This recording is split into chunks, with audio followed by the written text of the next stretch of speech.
Today, I'm gonna let you in on a little secret. It's such a juicy tale that it might actually be dangerous for my career to let this particular cat out of the bag. But the music industry has been keeping this a secret for too long. This is the industry mystery that they don't want you to know. You see, the thing all physical product companies have in common is that they just make way too much money, and they have way too much product on hand at any given time. They're absolutely dying to find a way to get rid of their excess cash and give away the results of those super simple product development cycles. That's right, in this video, your buddy Blake here is going to teach you how you can get free stuff.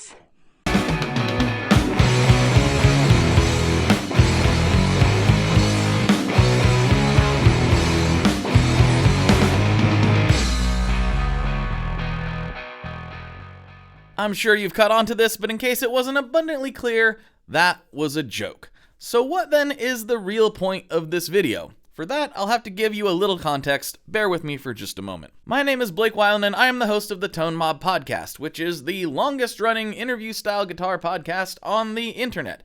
I've been doing this show weekly for nearly a decade. Through that, I have had hundreds of conversations with folks from the guitar world, and I've gained a bit of insight into what makes companies like this tick. Additionally, I'm one of the owners of Stringjoy Strings, based out of Nashville, Tennessee, and I've been involved with the company at a high level for almost the same amount of time. I actually met the founder, Scott, through the podcast, and they say you can't make friends on the internet. All of that to say, I have quite a bit of experience on both the brand side and the creator side, which I think is a little bit unique in this particular business. So what then is the point of this video? Well, the punchline to the earlier joke was actually true. I want to help you, the aspiring creator or artist, to figure out what it actually takes to work with brands in a real way.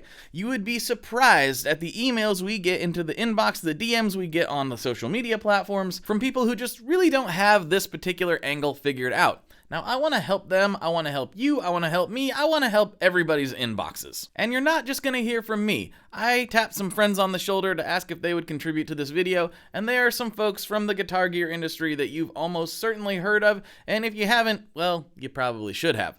They have some great insight as well, and we're going to hear from everybody, and maybe you can walk away from this with a better sense of what it takes to actually work with brands in this capacity. I think one of the biggest misconceptions from the days of yore is that it's all about what the brand can give you. It's all about what they can do for you and what they can provide for you. The thing is, the brands are in business to sell stuff. That's their whole thing. If they don't sell stuff, they don't exist. I'm not even sure how many emails or DMs that I've read that are something to the tune of this. Hey, I used to play with XYZ act back in the day, and I used to get strings from XYZ company, and they stopped giving me strings, and I play 100 gigs a year at my local watering hole, and I really don't want to pay for strings. Now, they weren't quite as blunt as that, but reading between the lines, that's basically what it says. I think at one point in time, certain artists had the viewpoint that they could extract things from companies. It was about the deals they could get and how this would perform for them, without really giving a whole lot of thought as to what the other side looked like, because this is a two-way street. If you are just getting stuff for free and not really providing any real value, that does nothing for the companies. These companies are in business to sell stuff ultimately, and if they don't sell stuff, they don't exist, and they simply cannot provide you with things anymore. So as an artist, you always need to be thinking about what you can do for them. Now, that doesn't mean you need to be schlocky and hacky and gross and all that stuff, but you do need to figure out ways that you can provide value to the companies that make sense with how you present yourself. And that can be a difficult line to walk, but it's a very important one to figure out. Which brings us to the next question. Is it all about numbers? Is it all about social media? Is it all about content? Well, I'd be lying if I said that wasn't extremely important, and one of the main things that basically every company looks at these days. Those are real numbers that you can measure and analyze and see how they perform, and it's not the clearest A to B comparison, but it's also better than it used to be in the past, where you basically just put stuff out there and crossed your fingers and hoped that maybe it would generate something. That's how a lot of companies went out of business. So numbers, yes, they are important. They matter very much. But are they the end-all be-all when brands are considering whether or not to work with you?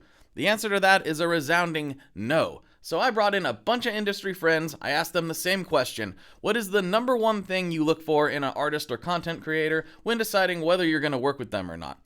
And they all gave different answers. Everyone's looking for something a little bit different. So let's get into these guests. Let's see what they have to say about that question. How do I get sponsored? The first fella I'm talking to here is my friend Alex Auxier. He did artist relations at Orange Amplifiers for a very long time. He now works with us at Stringjoy. He also works for Victory Amps and Origin Pedals. His whole life is artist relations. That's what this dude does. He knows it better than anyone I know in the industry. And this is taken from a podcast that I did with him. So if you want the full thing, go wherever you get your audio podcasts, and I will cut it up for YouTube very soon. But if you go to Apple, Spotify, whatever, you can listen to the full episode. But here is something that Alex said on that episode that I think is pertinent to this conversation.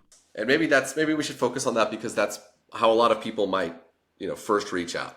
In a cold call email I get, I am going to, it's, a lot of it's dependent on my mood, but a lot of it is dependent on how many social media followers you have, and how often you're touring, and the type of variety of touring you have. I also want to see like growth, over like a year period or more. I want to see that you were opening for this one band, and then like you're opening for another band, and name drop like crazy. That's fine.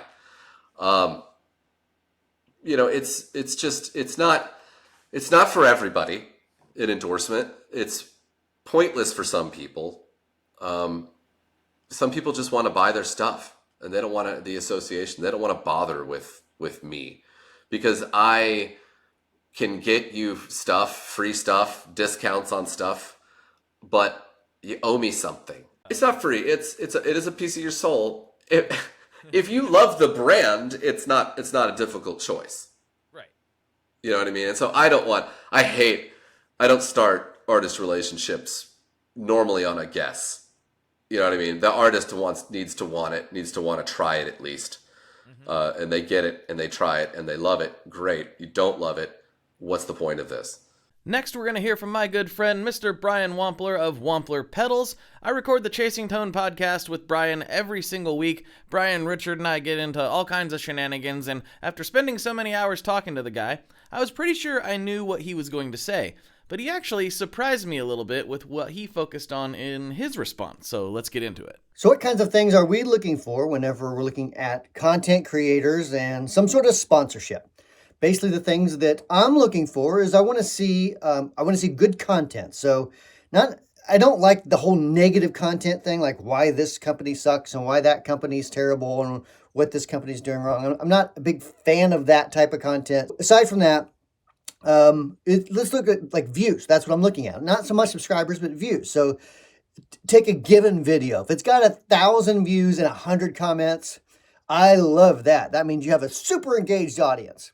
If you have 100,000 views on a video and 10 comments, I don't like that at all. That just basically means maybe people are just leaving it on while they sleep. They're not even knowing that there's anything to watch. It's just running the cycle and being played.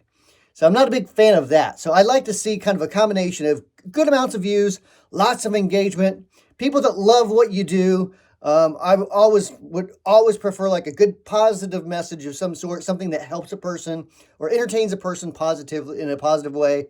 That's kind of what sort of things that I'm looking for whenever we work with content creators and do any sort of sponsorship. All right, next we're going to hear from my brother from another mother, Mr. Derek Eastfeld from Rev Amps. I really got to know these guys pretty well over the last year. I love what they do, and I love their approach to their own content. They do a great job with portraying themselves as people, and I like them all very, very much. They also work with a lot of content creators, so I knew they'd have some insights there. And Derek actually echoed some of Brian's sentiments, so let's see what he has to say. So when we're trying to decide if we want to work with a specific artist or content creator, it's really simple. The first thing we want to check out is, do we like what you do? Like, do we like your music? Do we like the content that you create? I mean, we love to laugh here, so anything that's kind of funny normally gets us interested right away.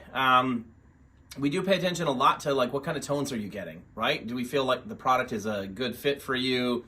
You know, if you're a low to mid-gain guy, the D40 is cool for you, but if you start hitting us up asking for a G20, we'll be like, what? Like, that doesn't make sense. So we kind of take those things into consideration, and just what the overall vibe is, because we try to be a pretty positive company. And if your channel's super negative, it might be a pass from us. But if you're educating people and just showing people that it kicks ass to play guitar, I mean, we're in. Next, we're going to hear from my friend Barry Grzebik from Grez Guitars. He makes one of my favorite guitars of all time. Actually, it's right here. This bad boy right here. He also has a deep industry background, and I really, really enjoy my conversations with Barry. He's been on the podcast a few times as well, and I think you'll like what he has to say. Deciding who to partner with, be it content creators or musicians, is an interesting decision-making process. Maybe in the beginning of your career, whatever that might be, you're happy to get the attention of anybody and will partner with anybody, but eventually it becomes strategic. So you might choose someone based on the circles that they run in, right? Their professional colleagues, their friends, or the people who watch their channel, the bands they tour with. Partnering with them gets you exposure to those people. So that's one of the main things I look at is, who do I want to get my instruments in front of? And can this person help me with that? I think the idea of looking at their numbers on social media to decide if they're worthy of partnering with is not entirely valid. It's certainly a measure, but somebody who has no social media presence at all, it's kind of questionable. But if they're gigging 200 dates a year, putting in my case, your instrument in front of hundreds and hundreds and hundreds of people weekly, that's maybe an interesting trade-off. That they may still be a valid consideration. And also big social media numbers without good engagement numbers isn't always so interesting, right? I see people with surprisingly low interaction, with a big number of followers or whatever, but when they post something, nobody cares. And so, it isn't just how many YouTube followers, how many Instagram followers do you have, but do those followers actually engage with you, right? Because it's the engagement that matters. Now, whether I'm paying someone, a content creator, or giving a discount to a musician, or whether there's some other arrangement, that eventually just becomes an ROI kind of thing, right? Return on investment. How much do I have to pay you? What's your potential reach? How badly do I need what you're offering? Do I just think you're super cool and want to be involved? Lots of sort of factors that play into it. It's not just, like I said, it's not just, oh, look, you have a lot of followers, then we should do something. Especially because, I'm making things that I think are cool. I hope others think they're cool. And, cool being maybe an overused word, but, if I think a content creator is cool or a musician is doing something really interesting, that goes a long way towards making me want to get involved. I'm guessing you're starting to see some patterns here at this point. Let's see if that holds true with the last two guests that I brought in for this conversation. The next guy being one of my favorite people, Mr. Joel Korte of Chase Bliss. Here we go. Hi, Joel from Chase Bliss here. Question is, what is the main thing that we look for in a potential artist or content creator to collaborate with? Something like that. I would say the main thing is if there's like some strong like educational component that the person can offer, because that's something that we're really trying to strive for lately, is like trying to help show people how our pedals work, or to give them ideas of like what they'd be able to do. So anything educational also really shows that you know the product is just like, that's the thing right now for us. And last but certainly not least, I brought in my good friend, Mr. Robert Keeley of Keeley Electronics. If you don't know Rob and you play guitar, I'm not really sure how that's possible. But Keeley's been around for a long time, making some of the raddest pedals in the game, and he's also worked with a wide variety of artists over the years. Most recently, he had a couple smashes with Mr. Andy Timmons, and I really wanted to get his insight on this, so take it away, Rob. What I'm looking for these days, besides talent, when working with an artist or a content creator, is something inspiring or intriguing that catches my ear as far as their request goes or their talents go.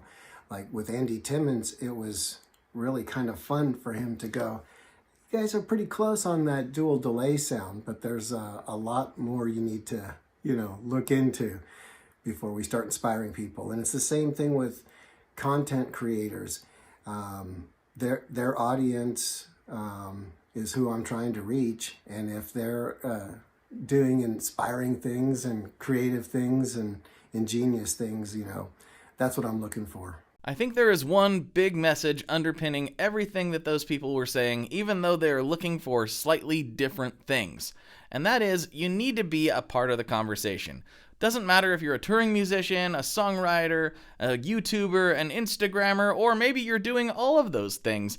You need to be doing it consistently, you need to be doing it well, and you need to be a part of the conversation amongst the brands. If you're not actively out there using these products and talking about some of this stuff already, it's difficult for everybody to keep track of everything these days. You can't always expect the brands to come to you. If you genuinely think you fit some of the criteria that was talked about here in this video, maybe it's time for you to go to the companies that you respect and hit them up, because maybe they've just been waiting for somebody exactly like you. And if you have a body of work to show them, they might just decide to work with you.